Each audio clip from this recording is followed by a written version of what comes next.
లోకేష్ పాదయాత్ర ప్రకటనతో YCP వణికిపోతుందని TDP అధికార ప్రతినిధి పిఠాపురం మాజీ ఎమ్మెల్యే వర్మ అన్నారు.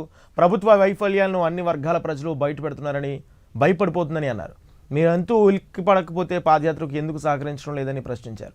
పాదయాత్రకు పోలీస్ శాఖ ఇంకా అనుమతి ఇవ్వకపోవడంపై వర్మ ఆగ్రహం వ్యక్తం చేశారు. ఇప్పుడు జగన్ ప్రభుత్వం వ్యవహరించినట్లే చంద్రబాబు చేసి ఉంటే జగన్ రోడ్లపైకి వచ్చేవారంటూ నిలదీశారు.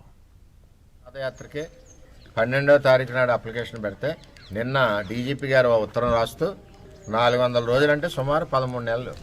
400 రోజుల్లో మీరు ఏ ఊళ్ళో ఉంటారు, ఏ రోడ్డు నుంచి ప్రయాణం చేస్తారు, ఎక్కడ ఆగుతారు, అలాగే 350 రోజుల్లో మీరు ఎక్కడ ఉంటారు, 250 రోజులు ఎక్కడ ఉంటారు, ఇవన్నీ జగన్మోహన్ రెడ్డిని ఆ రోజు చంద్రబాబు నాయుడు అడిగాడా?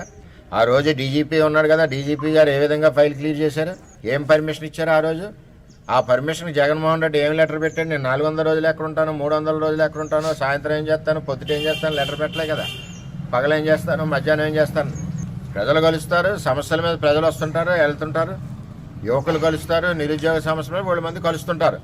ఆ లోకల్ పోలీస్ స్టేషన్కి కావాలితే ఇన్ఫర్మేషన్ ఇస్తారు. అది పద్ధతి, అది రాజ్యాంగం. మీరు 400 రోజుల వరకు ఉంటారా ఉండరా అన్నది ఇప్పుడు 400 రోజులకు ఎవరు ఉంటారో, ఎవరు ఎక్కడికి వెళ్తారో ఎవరో తెలుసు. ఆ రోజు పరిస్థితులు ఎలా ఉంటాయో ఎవరికి తెలుసు. ఆ 400 రోజు ముందే 350 రోజుల్లోనే జగన్మోహన్ రెడ్డి మీద విపరీతమైన వ్యతిరేకత వచ్చి లక్షలాది మంది ప్రజలు పాదయాత్రలో పాల్గొనొచ్చు.